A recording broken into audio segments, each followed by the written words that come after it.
Welcome to our 1st of October 2020 Gawler History Team meeting. We are embracing the COVID-19 rules by correctly spacing out the 43 or so members and guests here tonight in attendance. We thank Paul Webb for being our COVID marshal. I knew Mik Mattei 65 years ago, resulting from my close association with his daughter Michelle Chambers, who married John Chambers, and also a close association with the Anglican parish of Gawler, which Mick was in. To say that Mik Mattei was unique as a person and a very special Gawler businessman would be a total understatement. His story needs to be told. I was delighted when Brad Slate offered to give a talk branded "My Grandfather Mik Mattei." We welcome Brad Slate and ask him to tell us all about the one and only Mik Mattei. Thanks, Brad. Beautiful, thank you, Brian. Excellent. And thank you all for it's very nice to see you all here. Thanks very much. And just quickly passing on Margaret Cook. I remember Margaret Cook from Fiona Sue Allison and David Cook from Water Primary Day, so it is quite sad to hear about passing. She always used to come into work with a lovely smiley face, and she will be certainly missed. A long time Gawler. She used to, I think, volunteer for everything, didn't she? So magnificent. Margaret, rest in peace, love. Anyway, Mik Mattei. Oh, Mick. Well, he's got a bit of a tag to him, hasn't he? He's a bit of a what's the word? Enigma. Everyone's got this perception of Mick, because everyone gets an idea of how someone is by their first meeting or second meeting or hearsay or whatever. But Mik Mattei, to me, was Grandpa. Pure and simple. Just Grandpa. Not some tyrant or some, angry, grizzly old rooster. He was good old Grandpa. And I'm sure a lot of people think that's how he was, but you know what? He wasn't. He was a really ripping bloke. And, 21 years since his passing, I still miss him dearly and think of him every day. And they quite often say that, after someone's passed, you forget how they sound. I can honestly still hear Mick's voice, exactly how he sounded. Little bits and pieces of, oh, gee, crikeys, or he'd give me a crack around the ear hole for something or other, or proud of my son, or proud of this, proud of that. So I'll give you some lovely insights into Mick, and afterwards you can, ask some questions and, put out there if you've heard anything about the great man that I haven't broached, and I'll tell you if it's true or a load of rubbish. And I hope I don't, but if I do let anything slip, as in a cuss, I do apologise wholeheartedly, because I have a bit of a potty mouth according to my wife, so, and she must be obeyed at all times. Anyway, it doesn't matter, I won't go in there. We're all brothers, gentlemen, aren't we? Anyway, I digress. Mik Mattei. So Mick married Thelma. Now Thelma was a May, so she was quite embracing to the Gawler history as well. So it's a bit of, I'm very proud to say it's a fair bit of Gawler history pumping through the veins with the Mays and the Matteis, and it's really, really good. So Mick married Thelma. They had three children. They had only Michelle, Fee's mum. They had my mum, Christine, and then they had young Mick. And speaking of roosters, he's a rooster. So he does his own thing too. But sadly, and it breaks my heart that Mum passed away 11 years ago. And only Michelle, I think 3 years? Yeah, it's just goes so quick, it sucks. And young Mick lives down in the southeast, runs a farm down there just out of Narracourt. Hindham's the place, anyway, he lives in Robe, and we see him every now and then when he wants to blow off some steam or cause some ruckus. So anyone who knows young Mick would tend to agree with that. So anyway, so Mick wasn't always the big mogul that everyone thinks he was. I mean, back in the day they were fairly poor. They didn't have a lot of coin. In fact, it got to the point where before they got married, Thelma was actually having panic attacks and they wouldn't be able to afford to have the wedding. So how can I say? Mick didn't have riches thrust upon him. He worked his backside off, So they used to they used to make parties for the daughter primary school back in the day, you know, before they were married to raise some funds and whatnot. So yeah, so Mick was married Thelma, and they had their children. I suppose he was very how can I say? He was a retail man, you know. He loved to make a deal, loved to make a bit of coin. So with his brothers, they had a furniture store here in Gawler. I don't know a hell of a lot about it, but they had a store here, and I know his brothers used to bring furniture. Johnny Schultz came into work yesterday and showed me a photo with Terry, with this old, I use the word Bedford truck, and this thing was just chocolates full of furniture. There was chairs poking out here, and there's beds up the top, and that's how they did things back in the day. So the brothers would bring furniture and stuff down on the weekends, and Mick would stick it in the shops, and obviously they would sell it. Now, Mick and his brothers, Mick always told me they were, I can't say these four little words, he didn't agree most of the time, and he didn't have a lot to do with them. So but the person didn't hear a lot about his brother. Was that Arthur? He was a right rooster, so Mick didn't like him. And anyway, they ended up not doing much more business after the furniture shop. Mick had the milk bar, or deli, I think it was milk bar back in the day. He asked Johnny Schultz. Johnny worked there and opened and shut, and he worked for Grandpa for how many years? 3. Yeah, 3. Furniture then When I was going to high school. Yeah, and spent most of his high school holidays, I think, working in the milk bar, and tells me that Mick used to make the best chocolate ice blocks in the town by a country mile. Is that right, Johnny? Yeah, thank you very much. So, so Mick, the entrepreneur there, obviously that was during the war, and so we had the American soldiers based up here at Sandy Creek, would come down into town, and they would drink at the Mick's milk bar there. And one of the stories he told me that used to fascinate, they used to drink champagne and chocolate and milkshakes all at the same time.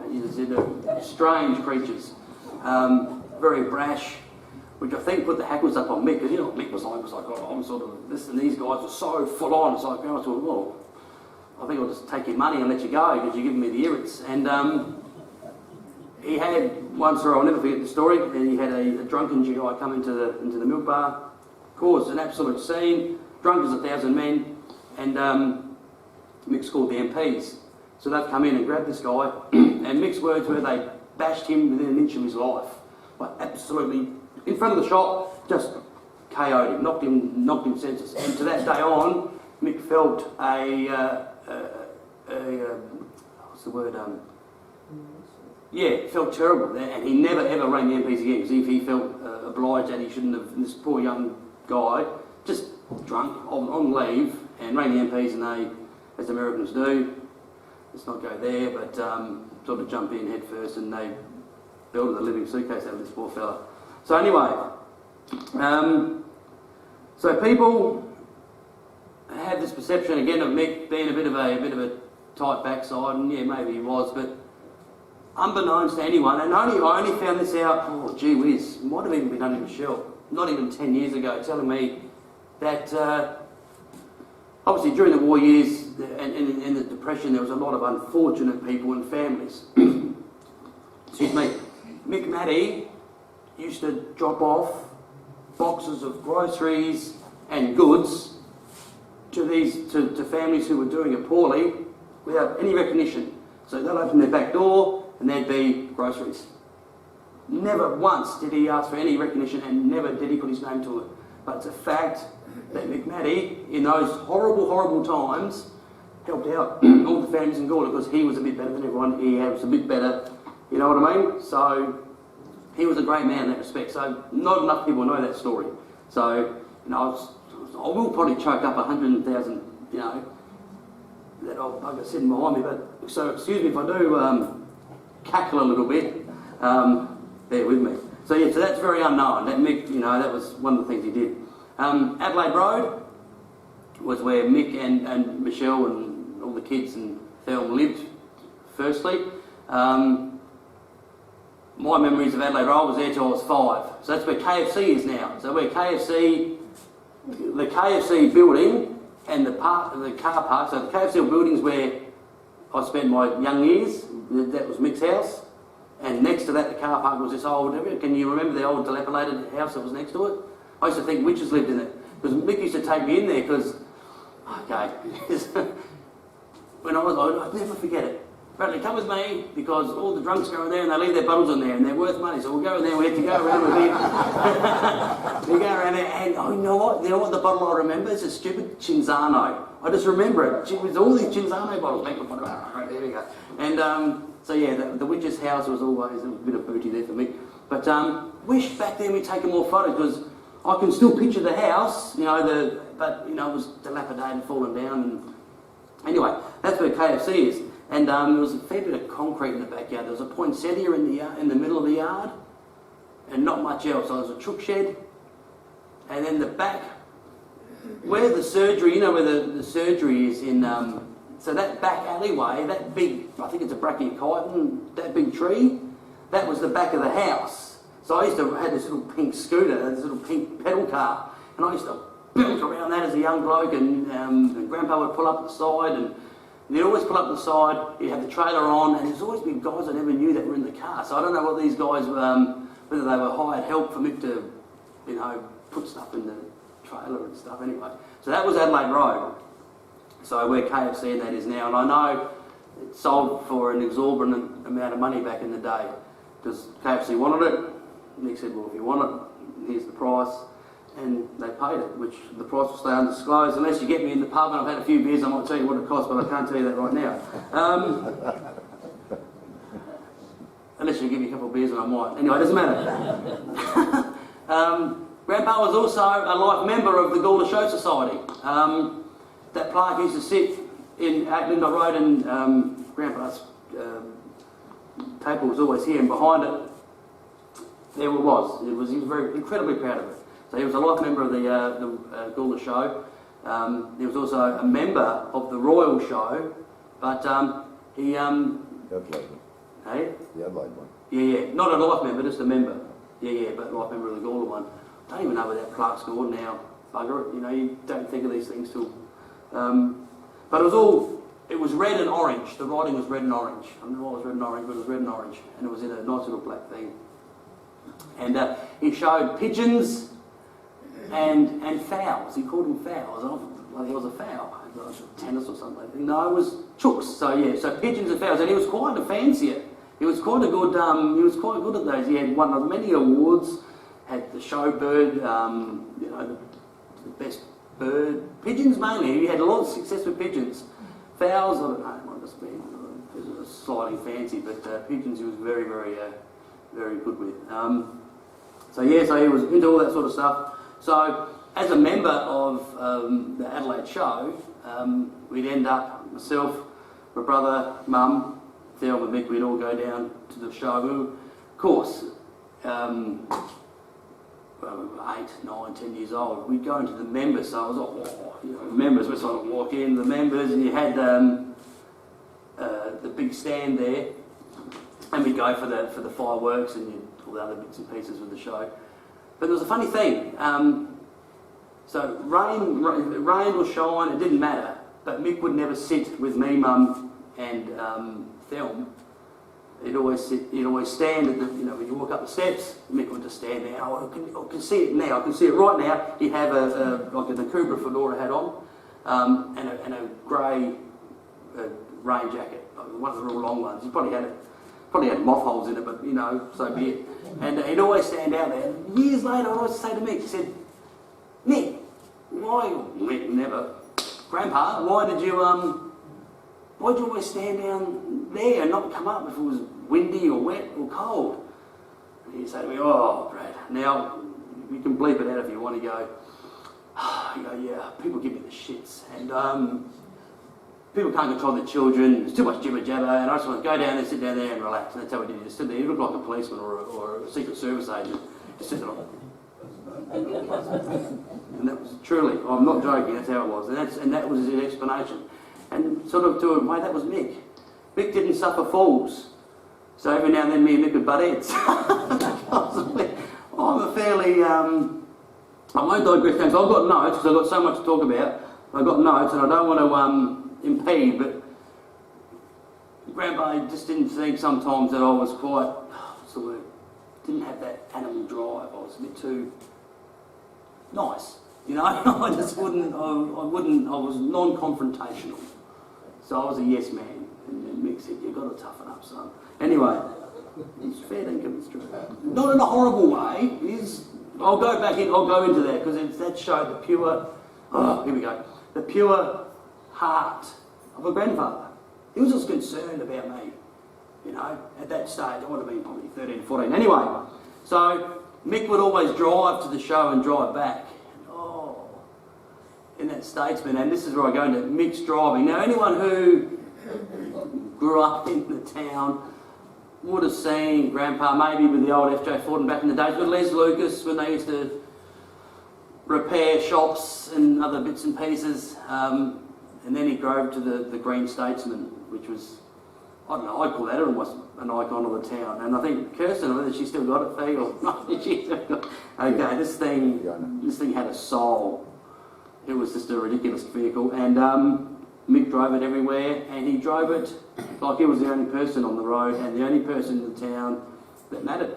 So you just look out for the car, and if Mick was coming, you pretty much go out the road because he didn't like braking and he didn't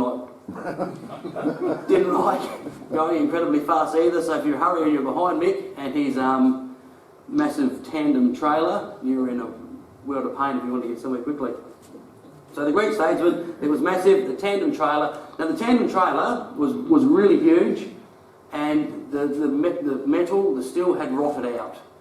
So he replaced it with not second-hand wood, I'm tipping you now, it was third-hand wood. This thing, the wood had holes in it, it was bowed, it was buckled, and it held everything he wanted in there. Now Mick was, everything was a bargain, and you had to buy it. If it was cheap, you had to have it. Grandpa, but if it's cheap, you don't need it. No, it's cheap. Right, okay. Do you know? No, I said not to talk. No, right, he'd sit there and do bloody sales, and he'd buy all this iron and metal and tyres and other bits and pieces, tiles for houses, bits of wood, A-frames, because they might come in handy. I might actually build on those foundations that are next to my house that have been there for 60 years. I might even think about doing that one day. But they might come in handy. I'll get some nails he'd buy. He had nails underneath his house. There's had a back room and it slanted down. There was an air conditioning unit and there was a workshop. Now Mick had whatever he was doing, and all he had to do is he had to straighten out nails. So he'd put out all these nails out of wood. He'd pull them out. Him and Les and me and Tim would have to then sit there and straighten the nails out. Straighten them out. Didn't do it half-heartedly. You had to straighten them out. Make them brand new again. The rusty grandpa, make them brand new again, right? And you put them into these buckets. And honestly, I kid you not, we had buckets like that of roofing nails, brads, you know, those little roofs, and they were a bugger to straighten because they'd always snap. If they snapped, you tried to stick them away so you wouldn't see it. Oh, where's Mick? Oh, no, where's Grandpa? Oh, I broke a nail. Oh, my God. So you're always on tenterhooks because that was, if you broke it, it sounds stupid, but it was a serious thing to do. You know, so you straighten them all out. Anyway, none of them were always straight, but you had to do it. So he would still buy nails at sales. My pub didn't know it. But anyway, I'm thinking, why are you buying it in my head? Because I'd learned by then to think but not speak. What are you buying all these nails for, man? That's ridiculous. Anyway, he would. And he'd have them all down there because they're going to come in handy if you built a mansion or whatever. So that's one of the things there, straightening nails. But with that trailer too, he would hoard so much stuff and carry so much stuff on it. Everyone's familiar with Lloydie Modra here, surely. That I honestly think he was trying to take Lloyd Modra's spot as the Carter of Gawler because Lloyd Modra and Grandpa were great mates. They used to go to Tommy Modra, bless his heart. Mum used to look after Tommy as a child, and Tommy's in his 60s now. So Modras and Matties go way back, you know, in history. So in the Gawler history, which was really, really, really cool because I don't think Dawny and Lloyd were meant to have children, and Tommy just happened to come, and it was really, really awesome because it was a lot later in Lloyd and Dawn's life that Tom was born. Anyway, we had to talk about Mick, but they were just one. Lloydie Modra was just a great bloke. I loved him to death. And Dawn, I think's up in the nursing home somewhere, and Tommy's living at the house next to the RSL. I was on the committee there for 3 or 4 years, but we could go on about that as well. The great Gawler people, you know. And Tom Sheds You need to get him here, to be quite frank. I don't think he'd do it, but if he gave me the transcript, I'd speak for him. I'd be like he's a puppet, because he's got an amazing amount of stories. He knows where every sinkhole, just as Tom, because he went with Lloyd, and Lloyd knew everything. He passed it down to Tom. He knows so many secrets of Gawler. Honestly, you've got to get him here. He's fantastic. What he knows, you sit here but he just doesn't like. He does like talking, but not to large crowds anyway. So back to the Statesman. The speedo said 140 on the Statesman, but it shook if it got over 80. Because it did, because Grandpa just never took it over 80. And it doesn't matter if we were travelling to the southeast, if we were travelling to Roseworthy, if we were travelling from his house to Crosby's.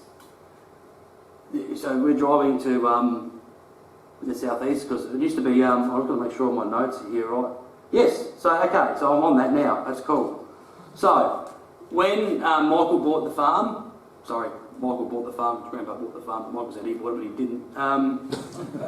It's just another little family tryst there, it's fantastic. There's another meeting just there, Michael and old Michael, and some of the BS that young Michael talks that Grandpa did and he thinks he did.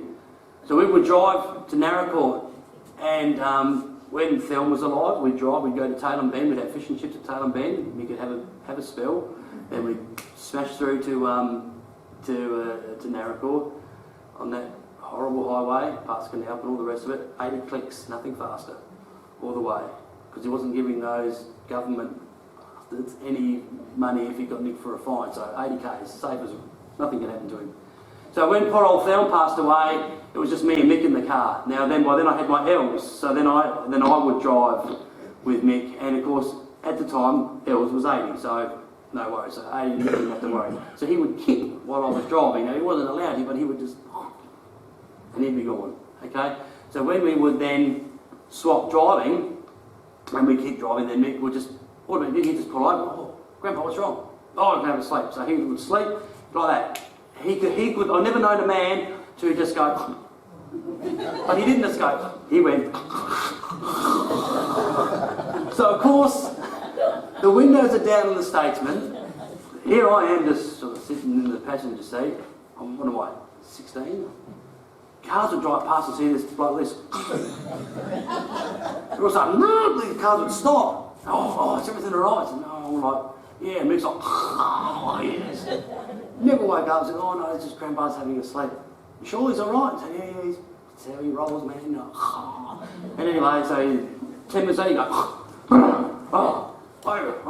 And off we go. And what really wasn't really, we go, Grandpa's the truck behind us. Oh, they can see me. They won't go around. Oh, it's a big truck, Grandpa. Don't bloody worry about those trucks, boy. It's about us. Right? And off we go. So that was the trip. So anyway, so when I got off my Els, I could go to 100 k's an hour, right? So I would go to Narracourt. I got the peas on the back. No, I think, mate, Mick. Oh, God. Why are you over speeding? Straight like that. What do you mean on speed? Oh, I can well, the car's shaking. You're going over 80 kilometres an hour. Oh, my God. So you're connected to the car, Mick. What's going on? But, true story. So if I went over, it had to be 83, 84, 85 k's.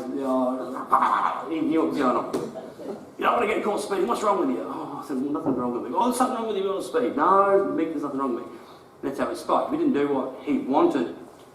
There was something wrong with you. What's wrong with you? Well, nothing. Well, there's got to be something wrong with you if you don't like that. Have you tried it? No, I haven't tried it. Well, there's something wrong if you don't try it and you don't like it. Okay, I don't like it. Well, there's something wrong with you. Oh, jeez. You know what?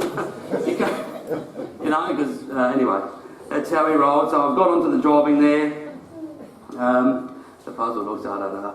Okay, so when we were in the shop, we had Crosby's, which was really awesome. I started working at Barclays as a 14-year-old. So it was Thursdays and Saturdays. So back then it was 6 till 9, and Saturdays was 9 to 11:30. So I'm only 47, so not that long ago we still had 11:30 shuts and whatnot in the street. And they were the housing days. Like Thursday nights were chocolate. They was flat out. You could have 4 or 5 deep. The whole Barclays was fantastic. Used to love working there.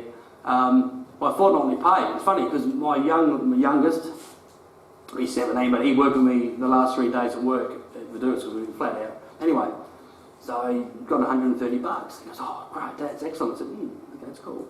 So I'll tell you a little story. I said, because I'm on this role tonight, I'm going to do a talk tonight, I'll tell you what I'm going to talk about. When I worked in the shop, I think I got $70 for a fortnight. Because as a family, it's 90% love, 10% pay. I said, oh, that's excellent. Always remember that. 90% love. You work for love. Yes, Grandpa. Always. Bastard. And that's how it was. So I said to Nash, mate, you know, you've done 7 hours for 130, mate. I used to do a lot more than that. You get paid $70 on the books. Yeah, no. So anyway, so back in the shop, Crosby's, I get a phone call at work, and it was, Grandpa, can you come up for lunch? Okay. It didn't matter what I was doing in the shop, who was in the shop. Grandpa, I was off the Don. You up for lunch, just drop whatever you're doing, straight up. Oh. Now, as we worked out, there was, if he asked you up for lunch, either you're in the pool, or he just wanted to have lunch with you. So you never knew. So Dad, I left Dad, I go, good luck, son. Oh, please. Everyone in the shop, we go for lunch, yeah. So, I said, oh no, you'll be alright, I don't think I've done anything wrong. You know, I forget about those sort of people. I was a young buck, I was 18 years old, I didn't want a beer, still don't. And I thought, I don't think I've done anything wrong, was it stupid? Anyway, I'd done something really stupid. I'd actually purchased a car. And it was a VK Berliner. And I bought it at Steinborders. True story, I saw this car, and I was 19, sorry, because I just met my now wife. I saw this car, it was at Steiny's. I thought, oh, gee, that looks hot, mags, oh, awesome. It was 9999, it was 10 grand. So back in the day, I went straight to the ANZ Bank, and I knew the manager. I said, Kingy, I've just seen this excellent car, man, it's 10 grand, can I have a loan? Yeah, come back in 2 hours, mate, and I'll give you the cheque. So, giddy up. So I went back to work, got the cheque, got the car. Oh, yeah, excellent. So, yeah, this was probably 2 months later. Went to Coke for lunch. Up there having lunch, Grandpa. I'm not even thinking about the car. Beautiful feed, and here he comes. Bought a car. Went, oh, shit, that's right. Yeah. Yes, I did, Grandpa. He goes, what'd you pay for it? I said, yes, $10,000 I paid for it, Grandpa. What do you owe on it? I said, I don't know. He goes, put your fork down, go to the bank, get how much you owe, and come back and see me. Oh, of course. I'm in Dutchy, I'm in all sorts. Anyway, do that, and I come back and say, that's what I owe Grandpa, and Grandpa gets a chequebook out. Writes out the number, and he goes, right, take that back to the bank, pay off the loan. Go back to the bank, pay off the loan, go back to the mix, oh, thanks Grandpa. Right, and then, oh, and he had this tone, I went, oh, now where does that come from? He just paid off the car, I think you're a god. Now you pay me back without interest. You never pay bank interest. So that's where it was. He was so infuriated I didn't come to him for the loan, because then I paid the bank interest, which then makes the government better, and he hated the government, and then I learned a very good life lesson. Don't do things without asking Grandpa first. And I did pay him back. Because, you know, I had nowhere to go. There was worse than the bank. You know, I was a minute late, and Nick was saying, what's going on? Where are you getting, baby? Look at this, what's going on here? Where's your... Oh, yeah. But bless his heart, so I knew where he was coming from. He was fantastic, but that was, I'll never forget, I thought I was doing pretty good. So anyway, so we would always, you know, the phone call to lunch was fantastic. Now, when I met my beloved wife, so Grandpa had to meet her, of course, and that really worried me. I thought, oh no. Because Donna's she's quite up front as well. You know, she doesn't take any muck. She's a strong-willed young lady. Just in case she's at the door, I said young lady, thank you very much. She's not, but you never know, eh? And she can hear stuff. Yeah, I wish I was joking. Anyway, so I thought, oh, she's going to meet Grandpa. Well, I reckon it was like two ice queens meeting. There was this friction. It was like the Force almost. And within 6 to 12 months, when Grandpa realised that Donna wasn't going to do anything wrong by me, I was a lovely lady anyway, so as I was saying, yes, you sure it was off before when I said anything wrong? Right, anyway, doesn't matter. So they ended up having a really wonderful relationship, which was really cool. So Because you remember, I was only a real young. Donna was 20, she's 4 years older than me. So Donna was 23, I was 19. Straight away, Grandpa second. What, really? No, I don't think so. But he did warm to Donna and they had a wonderful relationship. Grandpa was, as Fiona will testify, an amazing cook. He was incredible. Like, the most amazing cook I've ever come across. 3 things with Grandpa: salt, salt, salt. It was salt galore. You know, he would cook with a massive amount of salt. And he'd try, oh, more salt. And you'd be sitting there, and honestly, you felt like a prude. Straight away, your body's like, oh. But he would cook, and I wish to this day that I'd grabbed his, I think I was to Fiona and Kirsten and everyone, his cookbooks, his recipes, because they're lost now. We'll never get them. He would do the most amazing stuffed, anything stuffed capsicum, anything stuffed. He had this mince and rice concoction that would go in there, and if I smelt it now and tasted it, it would be divine. He did the greatest spaghetti bolognese. He did, because he was Lebanese. I should have said he was Lebanese, shouldn't I? He was Lebanese. He did the kibbe, which I didn't really like. It was like a raw meat thing, wasn't it? I loved it. Yeah, no, I didn't. Mum loved it. Mum loved it. Fiona loved it. My brother loved it. I wasn't a big fan. Then again, what's wrong with you? That same scenario. Something wrong with that. How can you like kibbe? Well, it's raw meat, Grandpa. Well, and he would just, yeah, anyway. He would do this. I mastered. He did an eggplant dish. So he would cook eggplant in oil, and then he would let it cool, and he put it in this. What's that 1950s glass stuff called? Bakelite, is that the one? He had this Bakelite dish, and would that help taste good? I don't know. But he would do this layered eggplant. Yeah, and it was Pyrex. What did I say? Bakelite. That's lights or something, isn't it? That's strong. Sorry, my bad. And it would taste magnificent, right? And I've almost nailed it to how I think it tasted. But it's a lot of oil, it's an amazing amount of salt. I do it on the barbie. My wife, Donna and my youngest won't love it, and my others won't touch it. But it doesn't get a chance to cool because it comes straight off the barbie and they love it. So it was just amazing. His rice cream, he did this rice cream, and it was stuff in. I would say this stuff at school. People, what the hell are you talking about? Vegemite sandwich. No, rice cream. And it was just, we were so lucky to have all this beautiful food that no one really knew of at the time. And Mick just used to punch it out. He was forever cooking. There was either, he'd do his own mayonnaise, he'd do his own cordial. Everything was done from scratch. And it was really, really awesome. You know, incredible how he did it all. The mayonnaise was terrible. I hated it. So when we were at Moana, which I'll go back onto in a minute, that was laced all over the lettuce. And of course you have to, whatever Mick put on the table, you had to eat. If you did not eat it, he sat there and it was like a torture chamber. If you thought, oh no, it's that bloody mayonnaise, there it goes, oh, I'm going to eat it. And you'd have to sit there and you'd have to eat it all. And Mick's plates weren't, I still remember they had like little checkered, remember the checkered plate? The checkered plate, yeah, giddy up. And they were these huge plates and they were full. We were only kids. You know, we had to eat them. Because you've got to grow, you've got to be strong, you've got to work, you know. So we had these massive, massive meals. Grandpa dried his own olives and he never had a proper jar. He would just use secondhand, he'd use his old butter tubs. So, oh, butter, no, it's olives. Oh, just put them in a bowl, Grandpa. Oh, I'll put them in a bowl before I have to wash it. Just put them in there. So, okay, whatever. But that was 24/7. So, breakfast, lunch, tea, olives, and bread.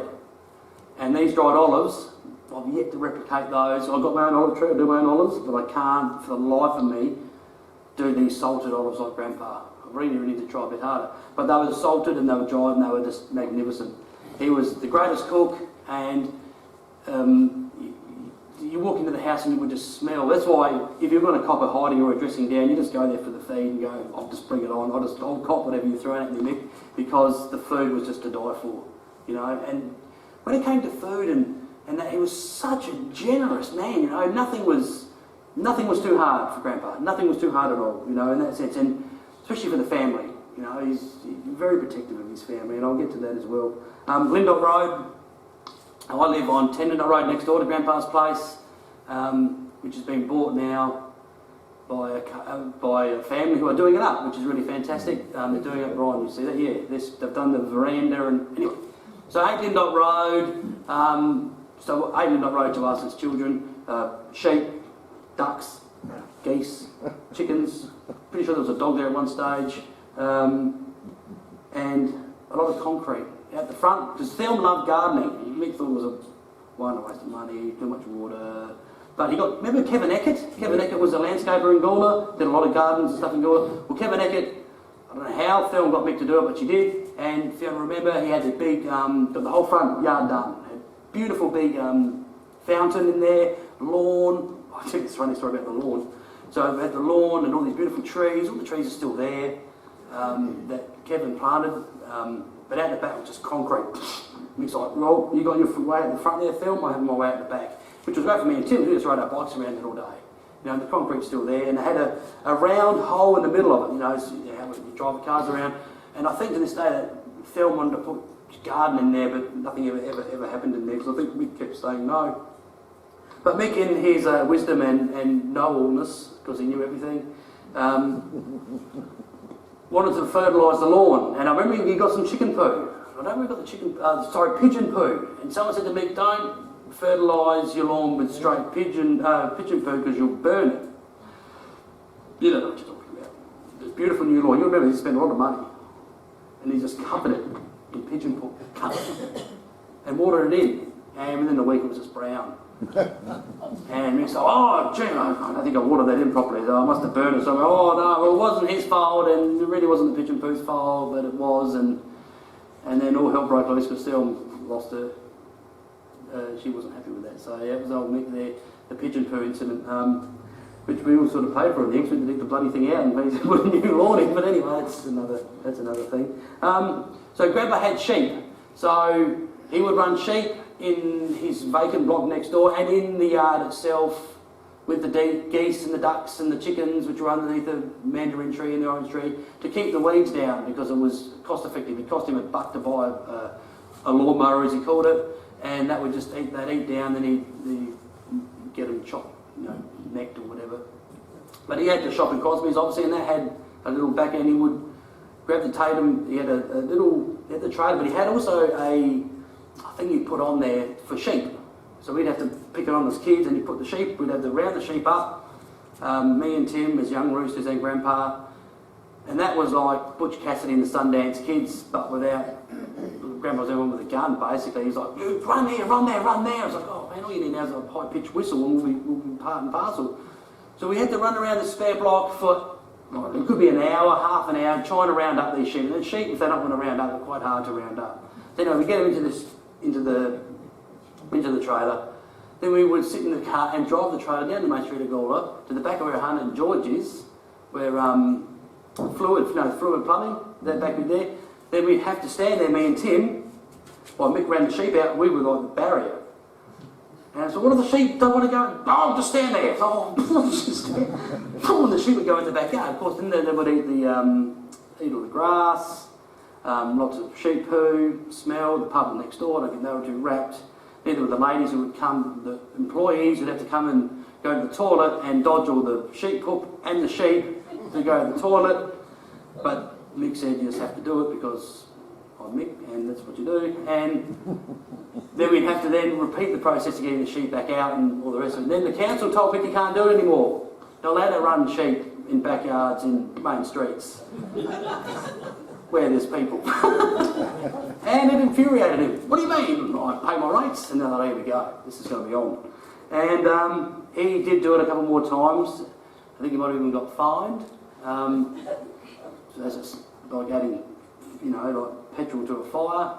But he copped it and then the sheep stopped. So then he just thought, I'll just run them from home. So he just ran the sheep at home. Mick, you can't run sheep at home. It's not a rural setting. It's the main, you're on Lindott Road. You can't run sheep. I can run sheep, it's my house. I'll do what I want. No, you can't. And anyway, it solved itself, but Grandpa was devastated he couldn't run sheep. So was I, because I had to mow the bloody thing, and there was rocks, there was metal, there was lost civilizations, you name it. It was, Grandpa loved to hoard stuff, eh? And his whole backyard was like a stepdaughter son. It was that. You can't sugarcoat it. It was just an absolute horror. And you guys, Robin, you've seen it. Brian, you've seen it. It was just, weeds are up here, and there was metal up to the roof. And when Mick passed away, I think it took Mum, I think it was 2 or 3 like truckloads to get rid of it. You know, it was just massive, maybe even 4. So Probus lunches were another thing. Grandpa was involved with Probus, which was really awesome because he would bring me at work and get me out of work again to go to Probus lunches at the bowling club, which was fantastic because again it was fantastic food, old-fashioned salads and stuff. It was really good. There was a particular Probus luncheon on a Sunday at Roseworthy. So Grandpa's rang me up. Sunday wasn't that good for me because I was 19 and I was probably hungover and it wasn't in work time, which sucked. And it was my time. So, could have been better things. Anyway, so Grandpa says, we're taking the Pontiac. Grandpa had this 1964 grey Pontiac. And he goes, you're driving. I went, oh, really? So it was this massive, can you remember his Pontiac, Robin? Oh, definitely. Yeah. So I got to drive that beast, right? So Mick, so I drive it out, so I drive, and I was a little bit timid because it was a massive car, a big yank tank. And I'm sort of putting along thinking, I'll do the right thing. I was putting along thinking, Mick will be proud of me. Put your foot down, what's wrong with you? I went, what? See, what are you doing? Put my foot down. What are you scared? So I'm not scared. You'll put your foot down. So I'll put my foot down. We're not having this argument in the car. Like, I'm frightened, hungover, and Rick's saying, Norman was saying, slow down, he's saying, speed up. So I did. And off we went, and this bloody Pontiac went to, was Arthur Cliff's place, I remember correctly. And yeah, so I got to drive the big silver Pontiac. But that was Mick, 1 minute, and that was Mick's idea of fun. He thought that was he was being the fun guy there, making the speed in a 64 Pontiac down the Tealy Highway. So Roseworthy. He was a strange cat, but I loved him. Anyway, and I've touched on that, Mick was never wrong. He was never wrong. You can argue if you wanted to. But I saw people argue with Mick at auctions. I saw people argue with Mick at sales. And I saw him walk away with the tails between their legs. The man never lost an argument. Oh, Mick those sheep were worth $5.50. $3. Mick, $4.50. $3. $4.25. $3. In the end, he probably get them for $2.50. He just kept knocking these, you know, he had this art. And he was never ruffled, he just sat there. And every now and then his ear would twitch. I think that's when he got really sort of right on here, whatever. But anyone who knew Grandpa, he had massive ears. Right? I think I might have them too. Maybe that's why I growing my hair. Anyway. But many moons later, Mick had a skin cancer in his ear. And if you remember, and you probably remember too, he actually had a hole in his ear. And Dr. David was the guy who did the operation on him. So I had to drive Grandpa in the Statesman to North Adelaide doing 80 k's, and geez, you could get abused there, my Lord, it was terrible. Drove Grandpa to Dr. David's surgery thing. He had the operation, and yeah, so Dr. David. So there's, well, he's worked on Mick's ears. It probably took him 5 or 6 hours just to do the first operation, but it doesn't matter. He's not here to give me a clip. He was fantastic. I suppose in retail, I'm still in retail. I had the shops for 26 years, I think. I ran it with Mum for 15 years. I'm now at the Douglas Garden Centre, been there 10 years. But all grandpas, I suppose, what can I say? You know, it was dust. Sweep the front, as Johnny Schultz would remember. You had to sweep the front. I still remember sweeping the front. You sweep it the wrong way. What do you mean? You're putting the dust on your shoes, so you had to sweep that way. And I'd always sweep that way, which would really get up his goat. He goes, I've told you once, I've told you twice. I said, oh, I'm sorry. You know, so anyway, sweep the front, be courteous and dress well. He would be horrified to see how I'm dressed right now. And because, you know how you wear your pants here, and all apologies to those who are, but he couldn't handle it. He goes, you don't wear your pants on your hips, you've got to wear them up here. I said, I'm not wearing my pants up there, Grandpa. It's ridiculous. You're doing what you're told. I said, I'm not pulling my pants up. I'm going to wear my pants here. It infuriated him that pants weren't worn up because he was still old school and he came in with the hat and stuff. It was really cool. So, as a cocky young bloke in the shop, I thought I was doing pretty good. And remember, we had sign writers back in the day. Okay, sign writing was really cool. You'd say you had your big sales and whatnot. So I thought, oh, we'll have a sale. Having a sale, we'll get the windows painted. So I got the windows painted. Well, Grandpa's come in an absolute rage. Who organised all this stuff out the front? And I'm going, me? You know, we've got the sale on, Grandpa. Now, Hunt and George next door had just put their ATM in. That was a new thing, ATM. So right next to Crosby's was the ATM. I think they took it out about 10 years ago. Anyway, he goes, you come here. I said, oh, he grabbed me by the ear and he's grabbed me from halfway through Crosby's and he's pulled me out of the shop by my ear. So I'm 19, 20 years old. Now you can imagine how I felt. Now the ATM was a new thing. The ATM was chockers. There was a line-up. And I'm honestly here with my ear, like this, and he's going, now! And I'm like, oh, there's chicks there and everything as well. And he goes, what do you see? And I'm like, the sign writing. He goes, what else can you see? I said, and I went, nothing. He goes, exactly.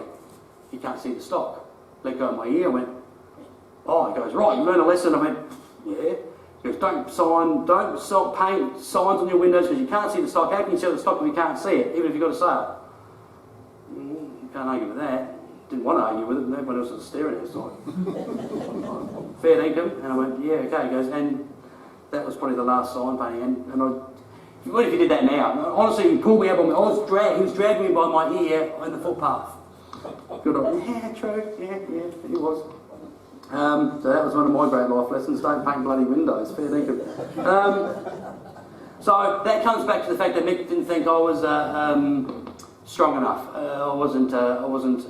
Like I said to you, I'm non-confrontational. So Grandpa saw that as a bit of a weakness. Not a weakness in a bad way. So I don't think bad of Mick for saying that. He was, like I said, from a grandpa's point of view, he wanted to make sure I was okay. Now he didn't think I had the fortitude to stand up for myself, basically.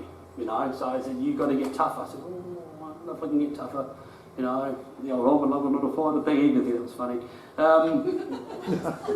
thought it was pretty cool. Anyway, so he was concerned that I couldn't stick up for myself. So he basically was saying that he did say it one day. He said, I won't always be here to stick up for you.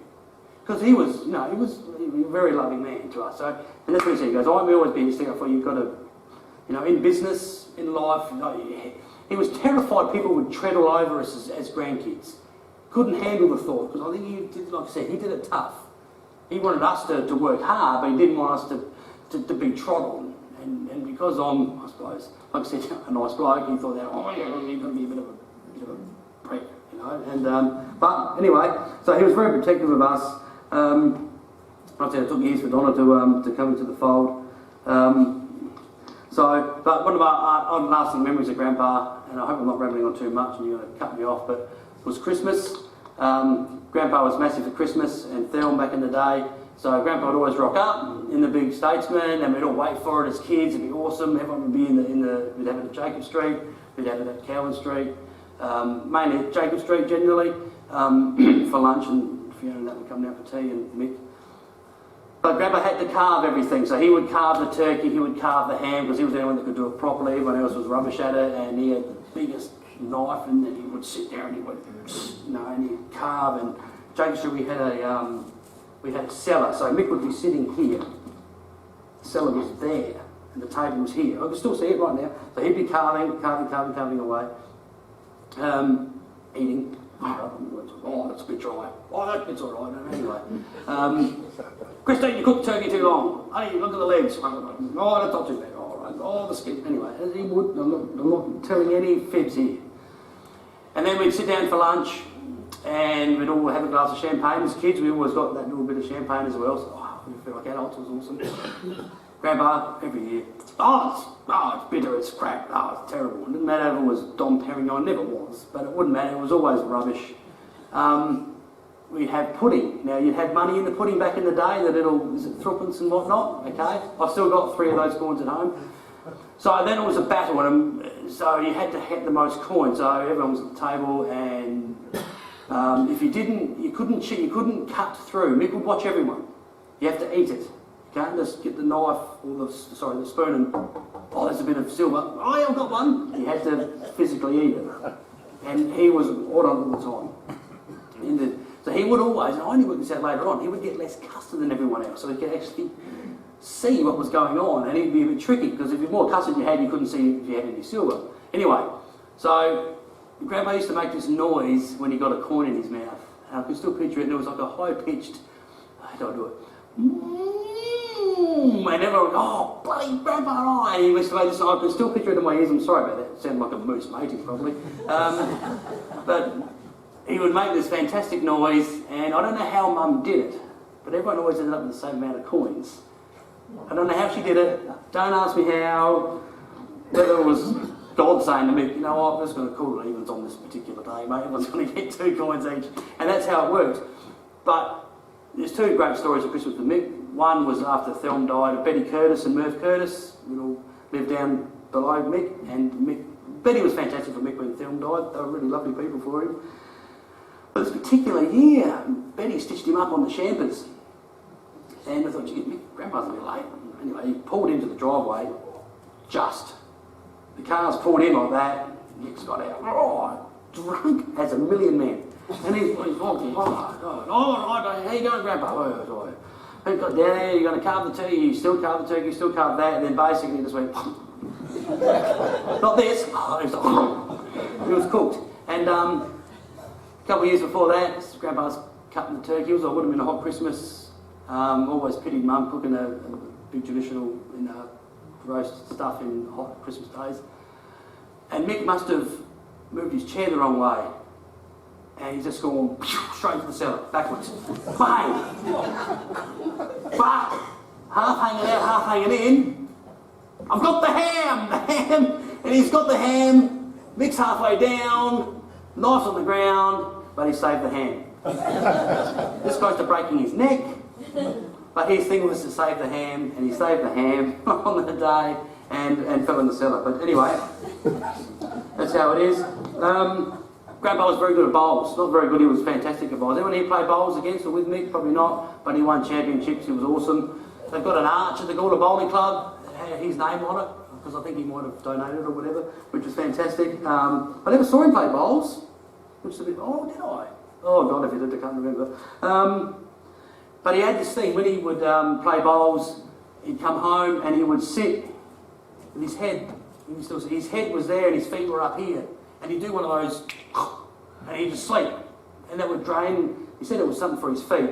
And so he would sit up with his feet up and his back against, his bum against there, and there he was, that's how he rolled. He'd come up as young blokes and there he was sitting, like an Indian guru, I suppose, but anyway. Graham Assender, we used to live across the road from the Assenders, so got to know them quite well. We're still good mates with the boys. So Graham knew Mick. Anyway, years down the track, that Graham started going a bit poorly in business. Something was wrong, so he asked Grandpa for help. So Grandpa said, well, you've got too many staff, so Grandpa helped Graham. So then Grandpa would then buy all the fruit and veg for Graham at the markets to save some coin. So in the process of doing that, Grandpa somehow said to Graham, what do you do with all the pasties at the end of the day and the pies and the bread and stuff?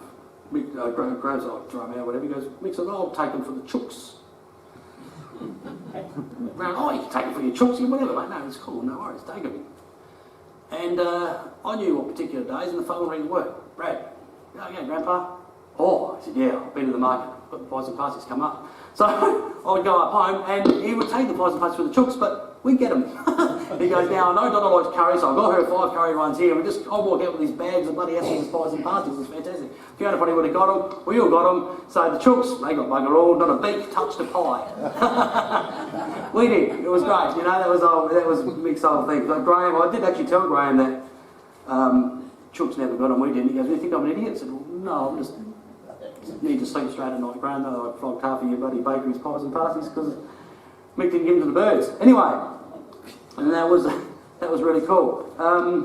See, because Grandpa Donna couldn't understand all the second-hand stuff with Mick, because Mick was, she was, oh, even those pies and pasties, though. I said, well, it's only come from the bakery. Oh, well, they could have been somewhere else. So they got cracks in them. I said, yeah, well, they're a day old, but we can eat them. So that was a bit bizarre. And that's how Mick rolled, and he loved that sort of stuff, and he was frugal. If there's a can, 5 cents, pick it up. God help you if you didn't, so you pick it up. But that's how, I suppose you got, I hate using the word rich, but that's how you get well off. And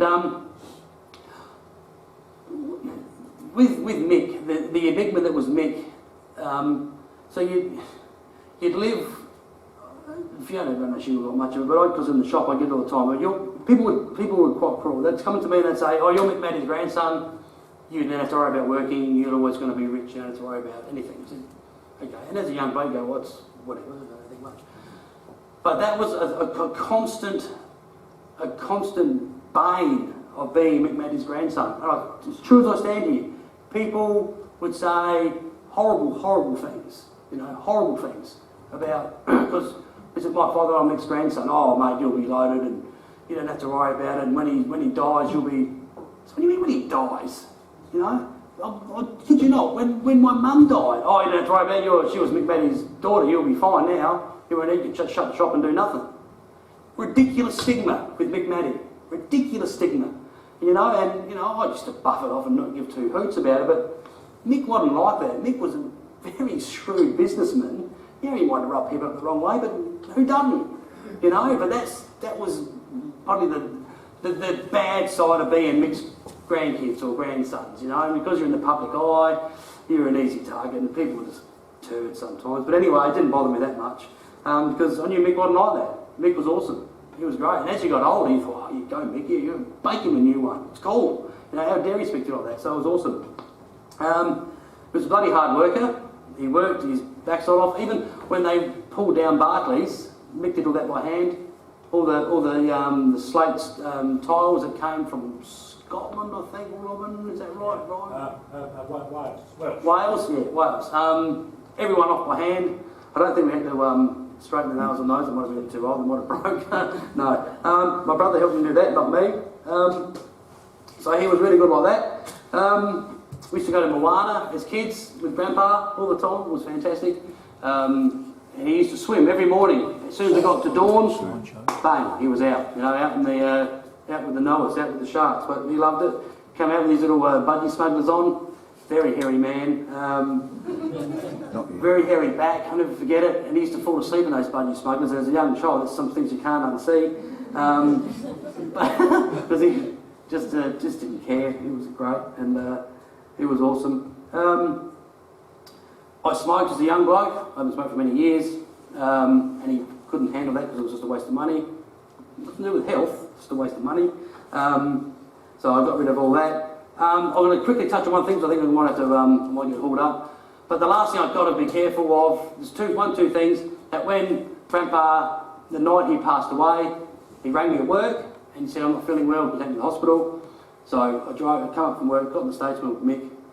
He still had geese, and I've got a massive bird phobia, I can't handle birds. And as we went to the bottom gate, the geese were out. I said, Grandpa, I can't get out of the car, the geese are there. Get out of the effing car. It's true words. I can't, the geese are there. Poor man's dying. I can't, Grandpa, the geese. Get out of the car. Anyway, I got in the car, get to the hospital. He goes, pull in against the car, that's the emergency. Do as you're effing told, I'm Mik Mattei, park where I tell you to park. Park where he parked, got him into the hospital. Anyway, that night, bless his heart, he passed away. And as, true, and as we left, he called Donna back into the room, and he said, make sure you look after him, dear. And it wasn't because he thought I'd be hopeless. It was that thing, that someone had to, basically don't let anyone treat him, just make sure he goes through life all right. And that was the end of Mik. But the last thing, and everyone would know this, and I call it the shooting, when this So, this guy's trying to get into Mik's house. What a twit. Anyway, so I'm coming up Lindop Road. I don't know who I was, and there was police everywhere. And my brother lived next door at the time. I thought, oh, geez, him and his mates have been up to no good. All the coppers are there, because things might have been growing in cellars and stuff. Anyway, so I pulled in, come back, got changed, come back, and the police are there, reporters. Who are you? So, oh, I'm Mik's grandson. Is everything okay? I'll come through, so they let me in. There's Mik, looking really sort of old.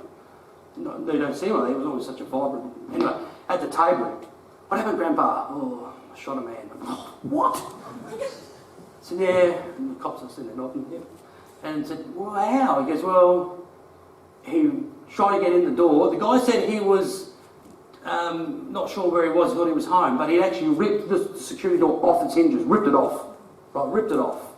And Grandpa had these old guns that we used to play with as kids. Right, they used to be near the back door, right? And he's picked one of them up, and he's warned this guy. He goes, leave. No, he kept coming, so Grandpa goes, warned him twice, then bang! Shot this guy in the neck with 1940. Oh, he shot this bloke in the neck with birdshot. And the birdshot was, I'm tipping 1940. So it basically just grazed him, and a few nicks.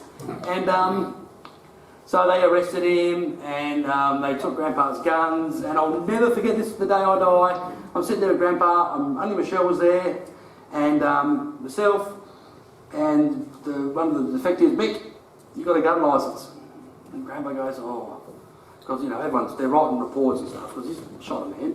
And that week before, there was an old gentleman down Largs Way had actually killed an intruder, right? That week before, so it was quite prevalent in the press. Anyway, and Grandpa said, oh, no, I don't. And the policeman went, Mik, now you do, mate, no worries. So he had a gun licence. True as I stand there, I'm like, yeah, P's got righto. And they signed him a licence and basically that was it, you know. And but it did shake him up, and that was the only time I've seen Grandpa look like an old man, apart from the night the poor bugger passed away. But, you know, he was a great human. He was a great grandfather. Loved him dearly. Some of the true stories may be true, most of them are all bullshit. And he was just a great, great bloke. And I can't thank you enough for inviting me here to speak about my grandfather. You're a great bunch of people. What you do for the town of Gawler and everything, Brian, all you blokes, is absolutely freaking awesome. So, from a Gawlerite who loves history, keep rocking, you guys, because you're fantastic. And thank you very, very much for listening to me waffle on, but thank you so much. It's been awesome. And thanks, Fee and Clive, for coming down, and thank you very much. Cool.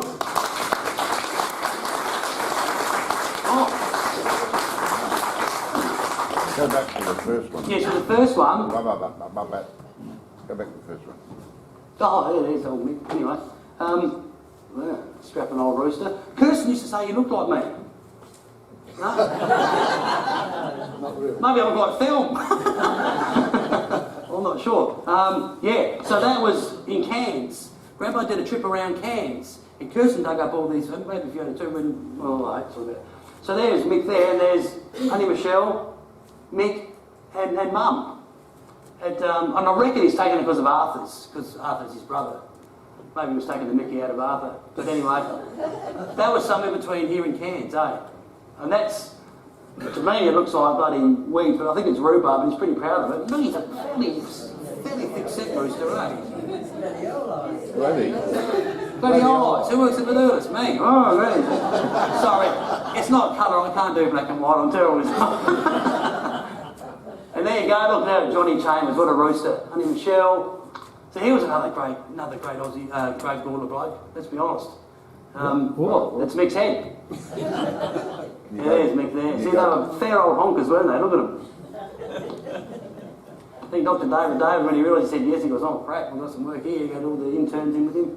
And there's old Thelm. So that was, they did 2 around the world. Travelled around the world twice.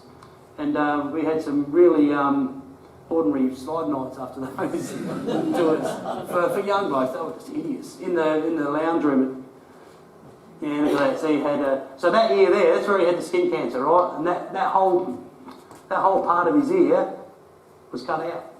And that skin graft, I never told me where that come from, I don't want to know, but anyway. And that, yeah, look at that. Proudest punch from Auntie Michelle. Yeah, awesome. You got ordained. Yeah. I'm not a churchy person, believe it or not, and that was a pretty awesome time when Auntie Michelle became a priest, eh? Yeah. It was really good. I even went down to the church at Port Adelaide, stood on the pulpit. She told me off and I had to come down, but anyway, it doesn't matter. It's another story. Yeah, look at that. Awesome. Oh, that's the old girl there, Kirsty. Yeah, wicked.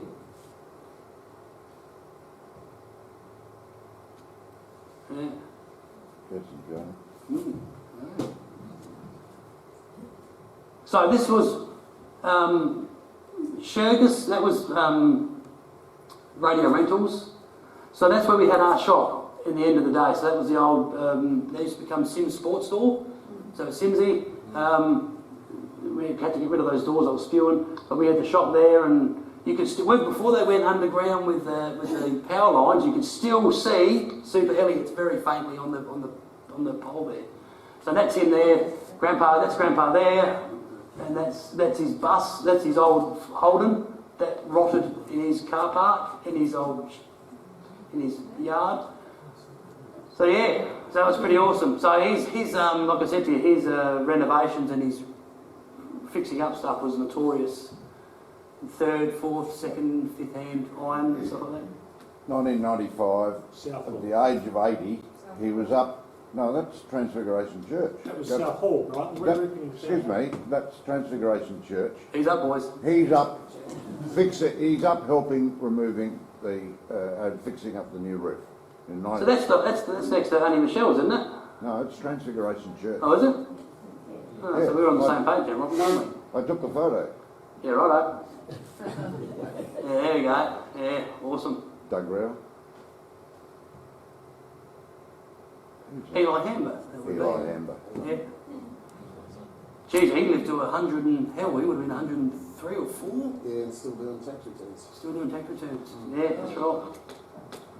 Any more?